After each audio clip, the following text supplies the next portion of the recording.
No one is planning to get married and get into a battlefield. But what can we do when domestic violence is endemic and it's within us?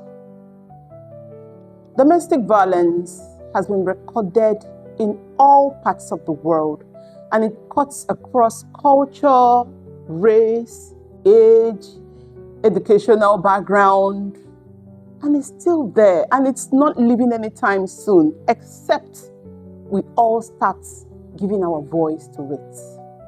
What is domestic violence? It is a pattern of behavior in which an intimate partner uses to gain and maintain control over the other partner.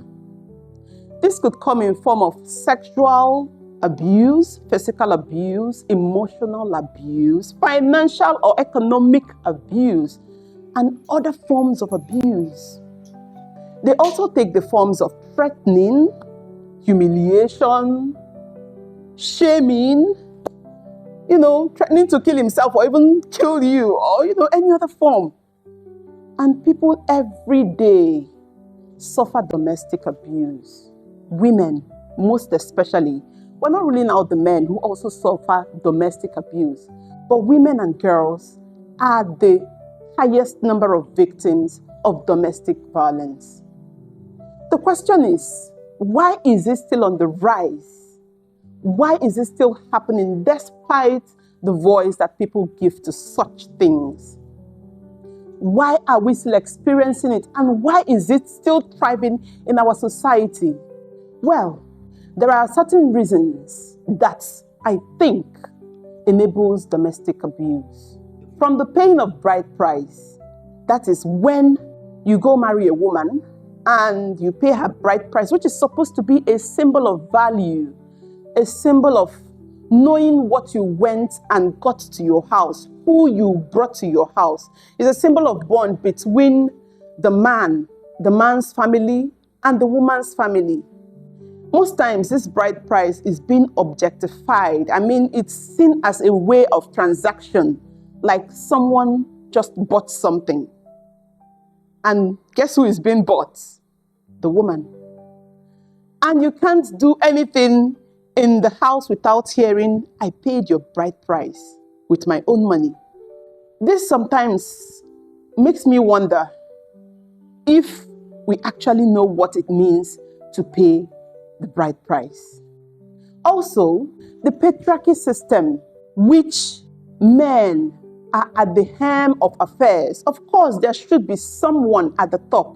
There must be a leader in a home. And the men, it's not a bad thing for them to be the leaders. But when the leadership is toxic, when someone uses their masculinity to perpetuate domestic abuse, then something is wrong. There is this stigma also attached to someone speaking up. Most times, women here don't get to speak up. They find it very difficult to tell someone what they are going through, to let the right authorities know what they are going through, because it is believed that things in the house or whatever it is that you're going through should be settled in your house. But when your life, your mental health is at risk or at stake, what becomes of you? There are lots and lots of women who go through domestic abuse and they've lost their sanity. Others lose their life.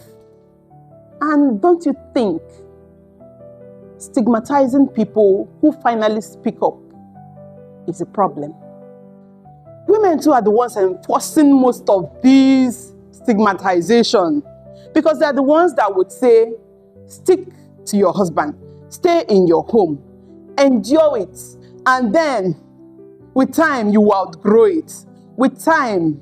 And this goes back to a cycle of generation of abuse that keeps going and coming back and being transferred to your children or your children's children. That means the cycle doesn't ever break. There are other things too. For instance, the conflict between traditional settlement of reported cases and legal settlement of reported cases. People will prefer to settle their cases traditionally. And guess what happens when they settle traditionally? The women always get the blame of not being submissive, of not doing the right things. And the men won't want to hear anything legal. In fact, someone categorically said to me that if a woman can't endure beating, she should quietly leave the house instead of going to take actions legally to stop an abuse. The kind of people, the boys, the children we are raising we raising them to become toxic or to have healthy relationship? I won't forget the parts where patriarchy, especially when it comes to the apprentice system here, encourages abuse, because people who have been abused end up abusing others. Most of the apprentices in people's houses see the way the boss treats the wife. And not just that, they are being abused because they are made to go through a lot of things being an apprentice. And at the end, when they grow to become the boss, they also mete out such toxic behaviors and abuse to people under them. And then it flows. It gets to their wives. It gets to their children. I can't say enough about how domestic abuse thrive in our society every day. Our children becomes the victim. They see their mother, who once they thought was their hero, become a subject and forgets every dream in her head.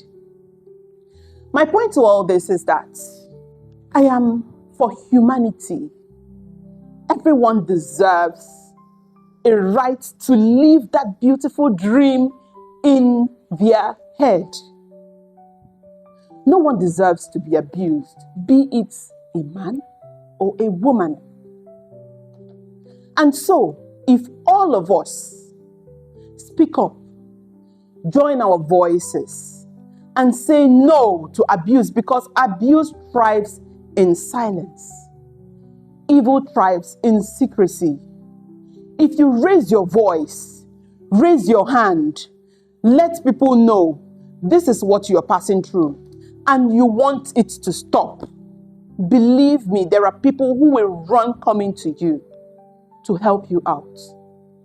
Please, you should get your children educated, not just in school. I mean financially, they should be literate financially so that they don't end up becoming abused and having no option than to stay. You should also educate your children to know what it means to be abused. A lot of people are being abused, they don't even know what it means. They don't even know the patterns, they don't even know the signs, they just feel this is normal. It's normal to us. Believe me, there are things that are not normal, even when we normalize it. I hope you will go back and think and check if you are the one abusing people or you are being abused. Then you should learn to start speaking up and standing up for yourself. My name is Uche Ogalue. I hope this helps you to find your voice. Thank you very much.